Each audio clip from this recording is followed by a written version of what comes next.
Welcome to the Hub. Today we're going to be looking at topic social influence and the unit of dispositional explanations of obedience. AQA AS psychology. Dispositional explanations. The first one being an authoritarian personality. Adorno et al. In 1950 looked at the cause of having an obedient personality with 2,000 middle-class white Americans who had unconscious attitudes towards racial groups. The F-scale was used to measure an authoritarian personality. It was found that those who scored high on the F-scale were strong people who were contemptuous of the weak, were conscious of their own and other people's status. However, they had a lot of respect for those of a higher status than them. People who were authoritarian had a cognitive style that had no fuzziness between categories of people with fixed and distinctive stereotypes about other groups. A strong positive correlation was found between authoritarianism and prejudice.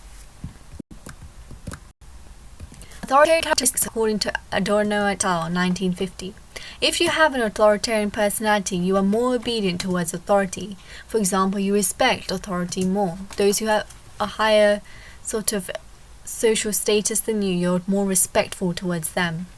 And you feel that people who have an inferior social status and have very conventional attitudes to gender, sex and race are worthless. You believe we require powerful and strong leaders with traditional values, for example, love for the country, love for family, love for religion, etc. You're not flexible in your outlook of life. Uncertainty causes discomfort because everything has to fall into the category of being either right or wrong and not in the middle. Origins of authoritarian personality. So this type of personality is first formed during childhood as a result of harsh parenting. As a result of this, the child shows hostility and resentment because the child cannot express their feelings against their parents due to fear. This fear is displaced onto others who are seen to be weaker via a process called scapegoating. Scapegoating explains why higher authority is obeyed and why hatred is shown to those thought to be inferior.